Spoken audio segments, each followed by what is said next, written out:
उत्तराखंड में केदारनाथ विधानसभा पर उपचुनाव चल रहा है और इसमें दोनों ही पार्टियां रस्साकशी में लगी हुई हैं कि ये सीट वो जीत लें, क्योंकि कांग्रेस इस सीट को जीतकर अपनी जीत का सिलसिला बरकरार रखना चाहती है तो भाजपा इस सीट को जीतकर अपनी जीत की इबारत लिखना चाहती है। हमारे साथ बात करने के लिए उत्तराखंड कांग्रेस के प्रदेश अध्यक्ष करण मेहरा, उनसे जानते हैं इस चुनाव में क्या चल रहा है, क्या चल रहा है इस चुनाव में। चुनाव में जीत सामने दिखाई दे रही है और 23 तारीख को कांग्रेस के कार्यकर्ता खुशी मनाते हुए दिखाई देंगे। क्या मुद्दे हैं इस चुनाव में, क्योंकि मुद्दों को लेकर के सिर्फ एक आप लगातार बात कर रही है पूरी कांग्रेस केदारनाथ यात्रा की, तो क्या वही मुद्दा है केवल? नहीं, मुद्दे अनेकों हैं। अस्पताल में दवाइयाँ और डॉक्टर नहीं हैं, स्कूल में टीचर नहीं है, जो रास्ते साल भर से टूटे वो वैसे ही टूटे हुए।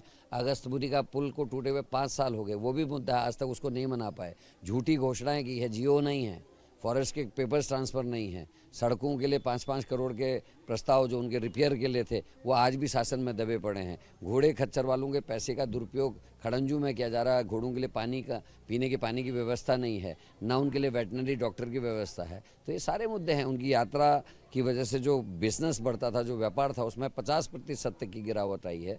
ये सारे मुद्दे हैं और इनको लेकर लोगों में खासा आक्रोश है। करण भाई, कुछ ही घंटे बचे हैं चुनाव प्रचार समाप्त होने में। इससे पहले जनता के बीच आप किन मुद्दों को लेकर के जा रहे हैं, क्योंकि ये सब मुद्दे तो जनता के हैं और जनता इसको लेकर के शिकायत भी कर रही है। चतुर श्रेणी कर्मचारियों की नौकरियां हैं, पुरानी पेंशन बहाली है, जो हमारे उपनल के कर्मचारियों के संग इन्होंने बर्ताव किया हुआ है, पुलिस पे ग्रेड का मामला है, हमारे यात्रा का मामला है, हमारे 4 धाम के जो मामले हैं वो मामले हैं। चाहे वो बद्रीनाथ को आज टूरिज़्म टाउनशिप लिख दिया, धाम नाम हटा दिया। 4 धामों से भारत के एक धाम वो है, उसमें टूरिज़्म टाउनशिप हो गया। मैं पैदा होने से आज तक उसको बद्रीनाथ धाम देखता था। केदारनाथ के मंदिर को आप बुराड़ी ले आए थे, पंच केदार हमने बचपन से सुना, आज छठा केदार ये बना रहे हैं। मोदी जी जहाँ चाहें वहाँ नियम तोड़ते हैं। चाहे वो आदि कैलाश में गए हों, सामरिक दृष्टि से महत्वपूर्ण, यहाँ फ़ोटो खिंचाना मना है कहा तो उसी बोर्ड के सामने फ़ोटो खिंचाते हों। चाहे वो केदारनाथ बाबा के गर्भगृह के नियम तोड़ते हों, और चाहे बीफ जो चिल्लाती थी भारतीय जनता पार्टी 14 के बाद, जब तक कांग्रेस की सरकार थी, उससे 3 गुना आज जो है बीफ का व्यापार बढ़ा है, गौवंश का के जो तस्करी है वो बड़ी है।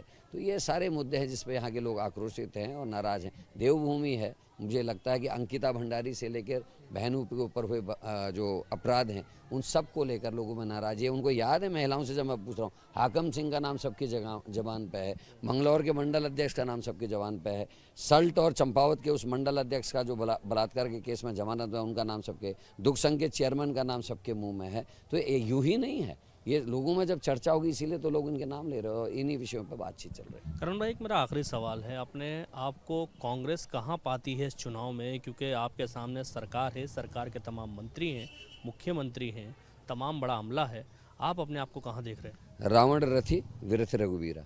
इसलिए हमारे साथ बात करने के लिए उत्तराखंड कांग्रेस के प्रदेश अध्यक्ष करण मेहरा थे, जिन्होंने 2 ही शब्दों में अपनी बात खत्म की। और उनका कहना है कि जनता इस बार कांग्रेस को चुनने जा रही है, क्योंकि जिस तरह से ये पूरा चुनाव हो रहा है उसमें तमाम तरह की जो बातें सामने आ रही हैं, जनता सीधे तौर पर कह रही है कि उनके जो काम होने चाहिए थे वो नहीं हो पाए, यात्रा बाधित हुई।